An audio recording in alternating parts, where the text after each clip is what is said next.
Isang high-value drug personality ang tuluyang bumagsak sa kamay ng batas matapos ang ikinasang bypass operation ng mga otoridad sa Santiago City.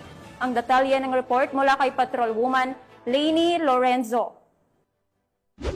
Isang matagumpay na entrapment operation ang isinagawa ng pinagsanib na puwersa ng PIDEA Region 2 Quirino Provincial Office, katuwang ang Santiago City Police Station 4 at SCPO-CIU dakong alas 3:50 ng hapon noong ika-30 ng Hunyo taong kasalukuyan sa Purok 4, Barangay Nagkasikan, Lungsod ng Santiago na nagresulta sa pagkakaaresto ng isang high-value target na sangkot sa iligal na aktibidad ng droga.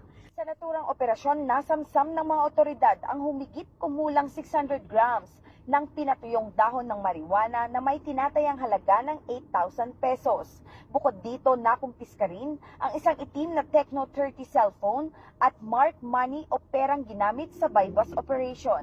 Kinilala ang naarestong suspect sa alias na Aldo, residente ng Barangay San Andres, Lungsod ng Santiago, Isabela.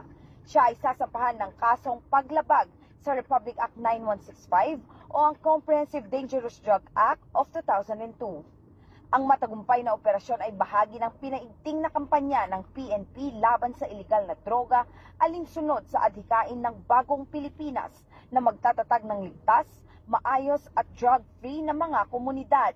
Patuloy ang panawagan sa publiko na makiisa at magsumbong sa mga otoridad ukol sa anumang iligal na aktibidad upang maisulong ang isang makabuluhan at mapayapang pagbabago para sa lahat.